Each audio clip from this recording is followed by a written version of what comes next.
Leero ng'ennaku z'omwezi 13 omwezi ogw'omukaaga mwaka gwa 2029 nkututte mu ggwanga lya Iran mu kibuga Tehran. Olunaku luno olwaleero musajja mukulu Engineer Ahmed Nejad yawangula akalulu k'obukulembeze bw'eggwanga erya Iran. Engineer Ahmed Nejad ono mulundi guno yawangula ku bitundu 62 ku buli 100 n'asobola okulabika nti mukwano gwange awangula, though mu kuwangula kwe ab'oludda oluvuganya baali kugamba bafuna okwekalakasa nga baga nti akalulu kano kandibanga kabaddemu okulya n'okombesiyani era nti yandibanga yakakuttemuko obuli bw'enguzi bwaliwo. Amawulire ag'omunda gategeeza nti Engineer Ahmed Nejad ono mu kalulu kano mu mwaka gwa 2029 abamu ku baludda oluvuganya baga nti tetukkiriziganya na bigenda mu maaso, wabula nga bw'omanyi eggwanga erya Iran nti ku kikwatagana ku security yayongera okulabika nti mukwano gwange enywezebwa abantu abaali bongera okulabika nti beekalakasa ne batafuna mukisa kugenda ku street kwekalakasa. Engineer Ahmed Nejad ono yajja mu bulamu bw'ensi ng'ennaku z'omwezi 28 omwezi ogw'okumi 1956. Njogera bino gwompuliriza ali mu myaka 63. Engineer Ahmed Nejad ono yaliko president w'eggwanga erya Iran omulundi ogwasookera ddala okuva mu mwaka gwa 2005 awo nno n'atwalira ddala ebisanja 2 paka 2000 okuva 2005 paka 2013. Akaloko tugamba yali afuna ekisanja kyakubiri. Yali akumira ekisanja kyakubiri.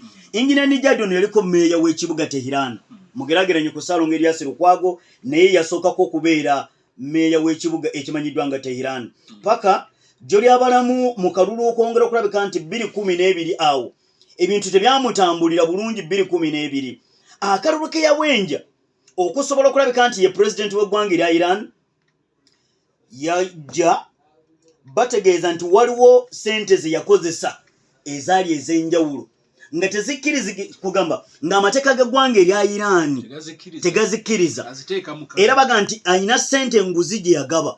Olina ogenda okukakkana ne wabawo akakiiko akatondebwawo.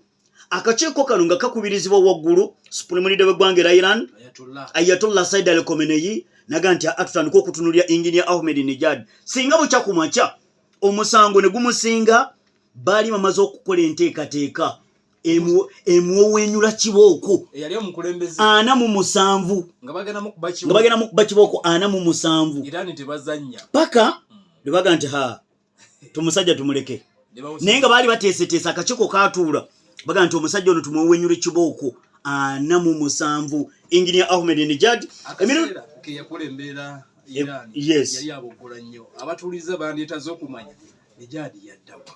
Engineer Ahmed Nejad essaawa eno musajja musomesa era ayina university munda mu ggwanga erya Iran. Yaddayo mu university yakagezaako emirundi egisoba mu 3 2 okusobola okulabika nti akomawo okuvuganya ku ntebe y'obukulembeze bw'eggwanga erya Iran.